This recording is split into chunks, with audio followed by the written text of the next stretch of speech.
In the 1880s, over 1 million German migrants crossed the Atlantic in search of new beginnings. Most of their names vanished into history, except for one teenager, a quiet 16-year-old barber's apprentice from the humble village of Karlstadt. In October 1885, nobody in Germany could have imagined that this boy's departure would one day shape the future of the United States. His name was Frederick Trump, the man who would become the founding figure of the Trump family in America. A childhood in Bavaria. Frederick Trump, born 14 March 1869, came into the world in a small corner of the Kingdom of Bavaria. Locally, he was called Friedrich, the German form of his name, a name that echoed through vineyards, cobbled streets, and the quiet hillsides of the Rhineland-Palatinate region. This part of Germany had a turbulent past. For centuries, it belonged to the powerful House of Leiningen. Later, it was seized by French forces during the Revolutionary and Napoleonic Wars, and finally, in 1816, it became part of the growing Kingdom of Bavaria. These shifting borders mattered because Bavarian law required military conscription for young men, a detail that would weigh heavily on Frederick's future choices. By the time the newly unified German Empire was declared in 1871, Frederick was barely 2 years old. A family marked by hardship. Frederick's father, Christian Johannes Trump, born in 1829, was a winemaker, carrying on the family's long tradition of working in the vineyards that covered the Rhine valleys. He married Katharina Kober, and together they raised 8 children. 2 sons died in infancy. Frederick was the 6th surviving child. The Trump roots stretched beyond Karlstadt. Frederick's grandfather, Johannes Trump, was born in Babenheim am Berg in 1789, living through the chaos of the Napoleonic campaigns.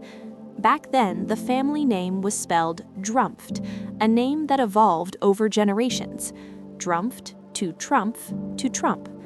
Their ancestors, going back to the 1600s, were believed to have been winemakers, merchants, and even traveling clerks. But one pattern repeated.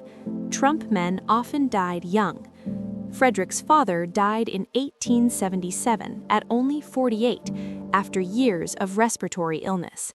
Frederick was just 8 years old, left in a financially struggling household burdened by medical debts. He shared a cramped room with siblings in a modest 2-story house on Frankenhain Street. He was often sick as a child, and his mother avoided sending him into the fields for long hours. The barber's apprentice. Facing poverty, Frederick's mother made a difficult decision. In 1883, when he turned 13, he was sent to Frankenthal, about 20 kilometers east, to apprentice under a barber named Friedrich Lang. Work was harsh. Teenagers were treated as half-adults, responsible, disciplined, and always busy. 7 days a week. Opening the shop at dawn, sweeping floors late at night, learning to shave, cut, and groom, running errands through the streets of Frankenthal. After 2 exhausting years, his apprenticeship was completed. He returned to Karlstadt as a trained barber, but it was clear he wouldn't stay long. Frederick grew up during one of history's largest migrations from Europe to the Americas. Before 1800, migration had been slow and limited to a few religious groups and settlers. But the 19th century transformed everything. Better medicine and rising populations put pressure on small European towns. Millions sought escape from poverty, from famine, from political unrest. The Irish fled the potato famine, Italians left in waves during the late 1800s, and Germans, newly united under the Empire, traveled by the millions. Steamships carried entire families across the Atlantic, with many settling in South America, the Midwest, the American West, and booming cities along the U.S. East Coast. The 1880s were the peak. More than 1.4 million Germans arrived in the United States in that decade alone. and among them was a young barber from Kallstadt, ready to begin a journey that would eventually lead to one of the most talked-about families in modern American history.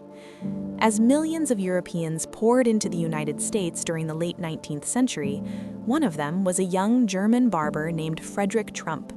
Like countless others who arrived during that era, his exact reasons for leaving home can only be reconstructed from fragments of family history and the struggles he faced.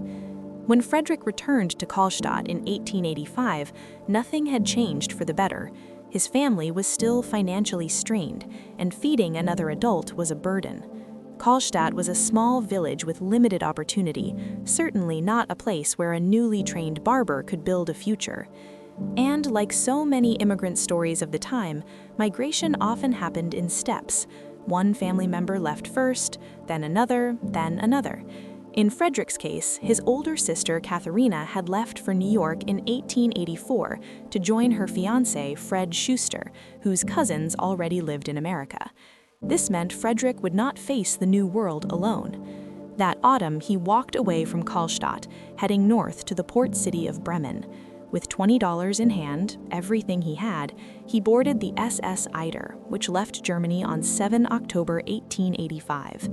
The voyage lasted 10 uncomfortable days: cramped quarters, stale air, scarce food, and almost no clean water, conditions that economy passengers endured without complaint.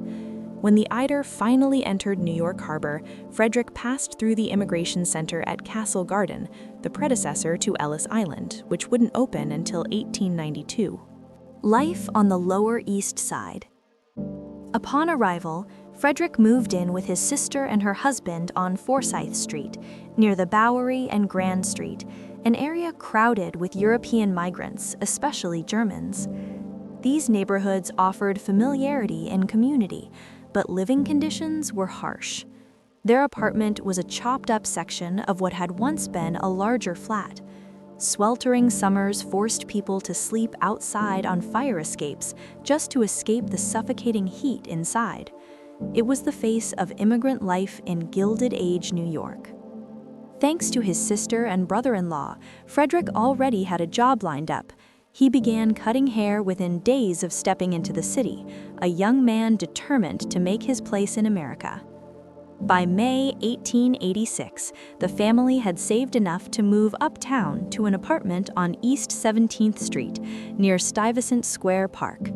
The move came shortly after another of Frederick's sisters, Louise, arrived in New York, increasing the household's combined income.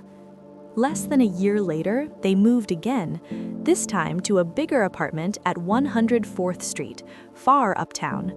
Though Frederick now had a longer trip to work, the improved living space was worth it. But life in the tenements was unpredictable. Not long after relocating, Frederick's young niece, Emma Catherine, the first Trump born in America, died from meningitis at just 2 years old, a reminder of how fragile life was in crowded immigrant neighborhoods. Heading west, chasing opportunity. Frederick lived in New York until 1991, cutting hair and saving money. As he entered his 20s, he made a bold decision. He would head west, joining the great flow of settlers searching for opportunity beyond the Mississippi. By this time, the American West was changing rapidly. The frenzy of the gold rush, the Homestead Act, and a series of land grabs had pushed millions westward over 4 decades. The Pacific Northwest, cooler, wetter, and lacking major gold or silver strikes, had seen fewer migrants. Yet by the mid-1880s, that began to shift. Seattle's population exploded from 3,500 people to over 40,000 in just 10 years, even surviving the devastating Great Seattle Fire of 1889. Washington became the 42nd U.S. state that same year. The West was no longer frontier, it was opportunity. Frederick Trump followed that wave. The first business, Seattle. By the early 1990s, Frederick arrived in rapidly rebuilding Seattle. Careful savings from 6 years of barbering allowed him to purchase a small establishment called the Dairy Restaurant for $600. The business, located at 208 Washington Street, wasn't glamorous, but it was a start. 24 chairs, 24 stools, a cash register, and a single stove were enough for Frederick to hang a proud new sign. Dairy Restaurant. Proprietor, Fred Trump. Seattle's restaurant district, especially in that part of town, had a reputation. Many eateries and saloons also operated informal brothels upstairs. Owners rented small rooms to women or facilitated introductions with male customers. Records are incomplete, but given the location and era, it is likely Frederick's establishment sat amid, and possibly participated in, that world of rough, frontier business practices. He lived in a small apartment, worked long hours, and used every possible method to stay ahead in a wild. The first business, Seattle. By the early 1990s, Frederick arrived in rapidly rebuilding Seattle. Careful savings from 6 years of barbering allowed him to purchase a small establishment called the Dairy Restaurant for $600. The business, located at 208 Washington Street, wasn't glamorous, but it was a start. 24 chairs, 24 stools, a cash register, and a single stove were enough for Frederick to hang a proud new sign. Dairy Restaurant. Proprietor, Fred Trump. Seattle's restaurant district, especially in that part of town, had a reputation. Many eateries and saloons also operated informal brothels upstairs. Owners rented small rooms to women or facilitated introductions with male customers. Records are incomplete, but given the location and era, it is likely Frederick's establishment sat amid, and possibly participated in, that world of rough, frontier business practices. He lived in a small apartment, worked long hours, and used every possible method to stay ahead in a wildly competitive environment. Soon after arriving in Seattle, Frederick settled into a routine. He earned steady money from his business, and not long after, he secured his naturalization papers, officially becoming an American citizen. This allowed him to vote for the first time on 8 November 1992. We don't know which candidate he chose, but history gave the moment an unusual twist. That election returned Grover Cleveland to the White House, making him the only president to serve 2 non-consecutive terms, a record that would not be matched until Frederick Trump's own grandson, Donald, won the 2024 election more than a century later. Frederick's move to the Pacific Northwest reflected a broader shift in American migration during the 1880s and early 1990s, and soon an even bigger incentive emerged. Gold prospectors had been exploring the Yukon River region for years, reporting small discoveries. Most were minor, enough to spark curiosity, but not a full-scale rush. That changed in August 1896, when a significant deposit was uncovered in the Klondike. Within weeks, news swept across the Pacific coast. By 1897, thousands were heading north, drawn by places newly named Bonanza Creek and El Dorado Creek, names that promised fortune to anyone brave enough to face the brutal climate. Trading posts, supply camps, and makeshift towns sprang up across British Columbia, serving as stepping stones to the far north. And as tens of thousands from California and the American West surged toward the goldfields, Frederick moved too, not to search for gold himself, but to serve those who did. He understood a simple truth: the surest wealth in a gold rush comes from supplying the miners, not competing with them. He left Seattle in 1994, heading first to the mining camp at Monte Cristo, where a syndicate tied to John D. Rockefeller was digging for silver and gold in the Cascade Range. There, Frederick opened a restaurant and small hotel, likely with the same dual-purpose model many frontier businesses adopted: food, lodging, and discreet services that miners paid for without complaint. He lived in a small apartment, worked long hours, and used every possible method to stay ahead in a wildly competitive environment.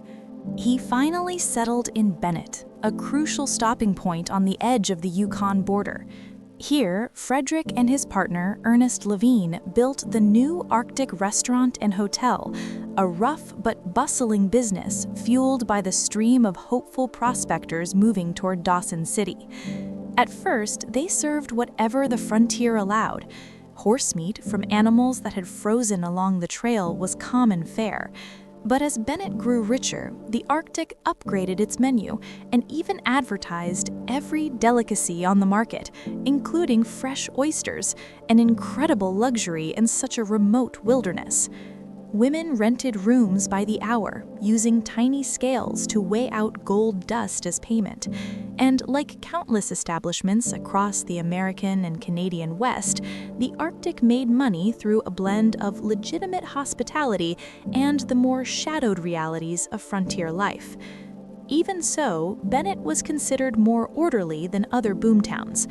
The Northwest Mounted Police strictly limited gambling and discouraged violence, creating a rare sense of control in a lawless era. But by the late 1990s, the gold rush was declining. Extracting gold from such hostile terrain required more effort for fewer rewards. In 1900, Frederick and Levine made one final move, north to Whitehorse, hoping a new copper boom would rise. They dismantled most of their hotel, loaded it onto a barge, and transported it nearly 200 kilometers to rebuild as the Whitehorse Restaurant and Inn. But the town's promise fizzled. Copper returns fell short, and Frederick's partnership with Levine collapsed, strained by disputes and Levine's heavy drinking. Lawsuits followed, and by the early 1900s, Frederick had had enough. After a decade in the wild north, he gathered the wealth he'd earned from kitchens, hotels, and the unfiltered business of frontier life and headed back east toward New York City. He would not settle there permanently, but his return would mark the beginning of the next chapter in the Trump family story. Frederick Trump initially viewed a move to a country like the United States as a temporary measure. He intended to make his money and then return home to start a better life in his hometown. This was exactly his plan. In 1901, he returned to his native Karlstad. Apart from a visit in 1896 for his sister Elizabetha's marriage to Karl Freund, this was his first return in 16 years. By now, he was wealthy compared to most residents of Karlstad, bringing home around 80,000 German marks, roughly $400,000 in today's terms. Newly minted and in his 30s, he wanted to start a family and settle down. He soon found a prospective wife, Elizabeth Christ, someone he would have vaguely known before leaving, first in Frankenthal, 1883, during his apprenticeship, and then for America in 1885. Elizabeth, born in 1880, lived across the street from the Trumps on Frankenheimstrasse. Though she had been a child when Frederick left for the U.S., he became smitten with her upon returning in 1901. Perhaps they had met during his 1896 visit. Despite his mother's objections, she viewed the Christ family as socially and economically beneath Frederick. He married Elizabeth on 26 August 1902. Military challenges in Germany.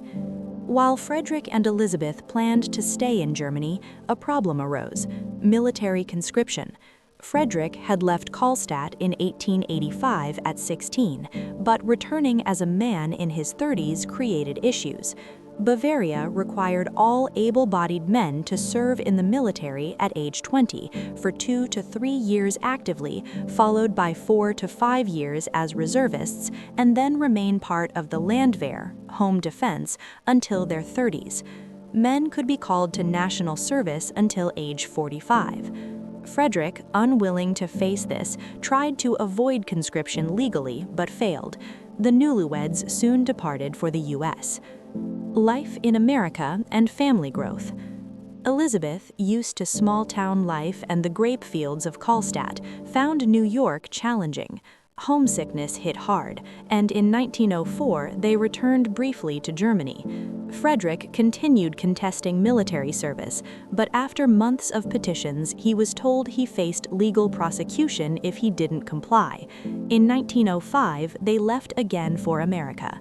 This would be Frederick's third and final immigration, where he would remain for life. By this time, Elizabeth was pregnant with their second child. She had already given birth to a daughter, Elizabeth, in April 1904 before leaving New York. Now, back in New York, she gave birth to a son in October, named Frederick, later Fred Trump, taking his mother's maiden name, Christ, as his middle name, a common practice in 19th-20th century America. The family moved several times, including a period in the Bronx, benefiting from Frederick's wealth from his Western ventures.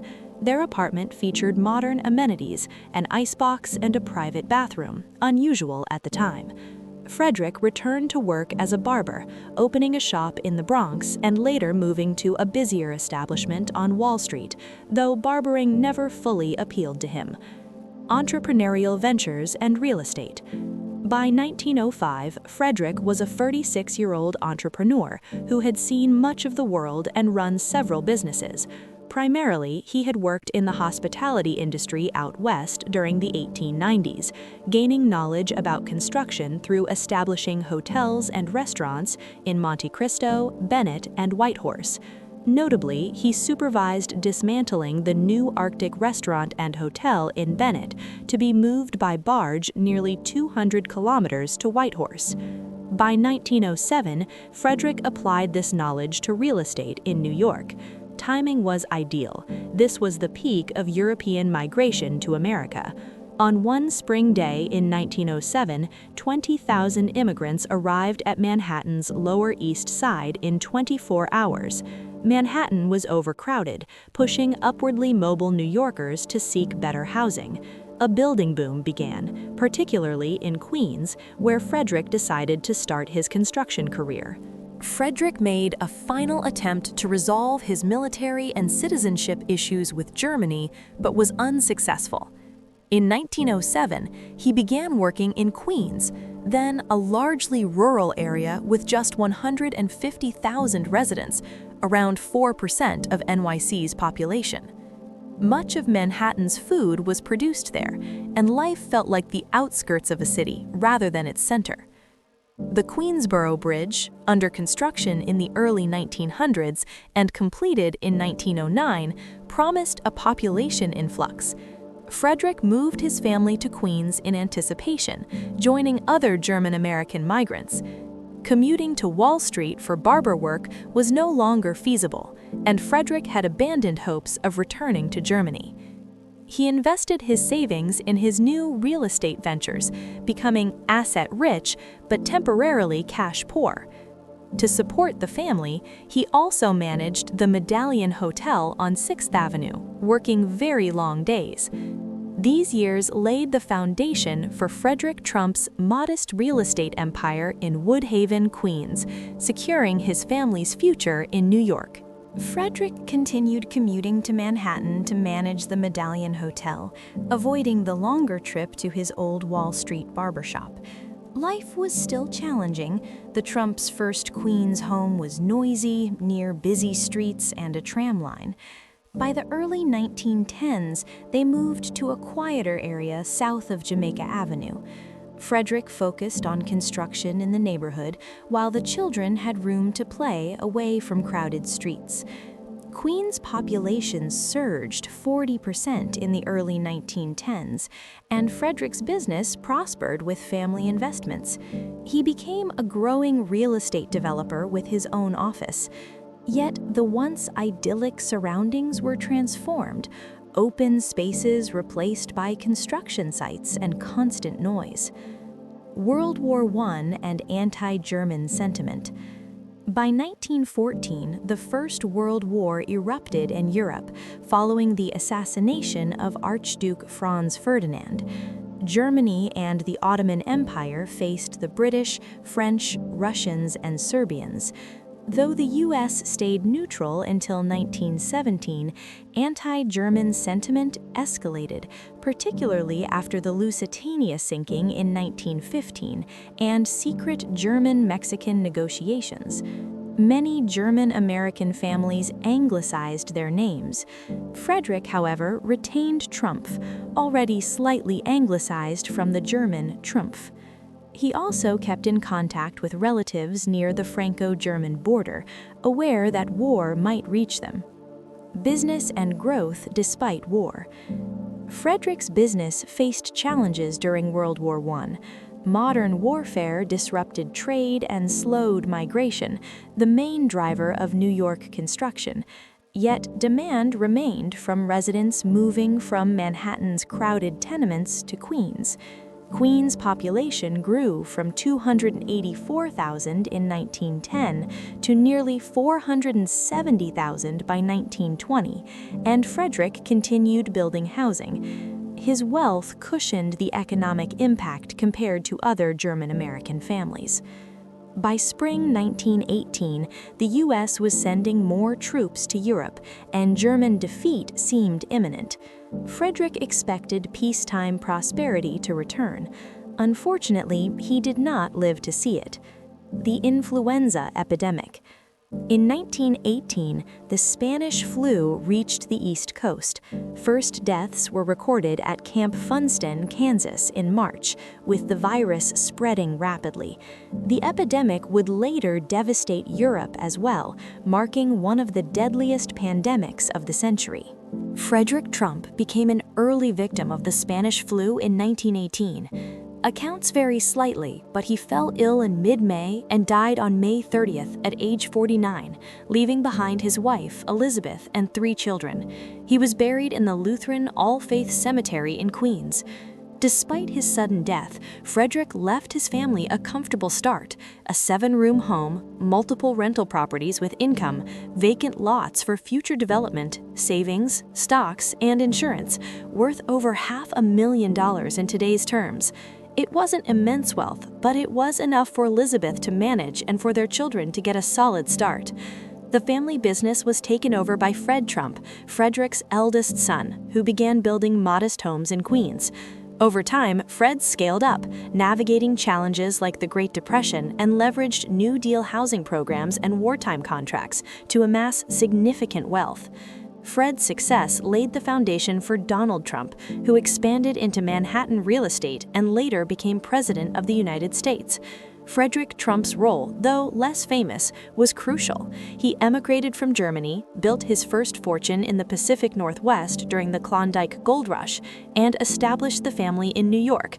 His early success in construction and real estate set the stage for generations of Trump wealth. Frederick Trump may have been a shrewd, hardworking businessman or simply an industrious man who seized opportunity, but one thing is clear: his efforts created the foundation for the Trump family legacy in America. Frederick Trump, grandfather of Donald Trump, played a crucial role in shaping the family's future in America. Was he a tough, relentless businessman who set the example for his son and grandson, or a hard-working man who simply used his ingenuity to build a foundation for his family's success? We'd love to hear your thoughts on Frederick Trump and his legacy. Thank you for watching.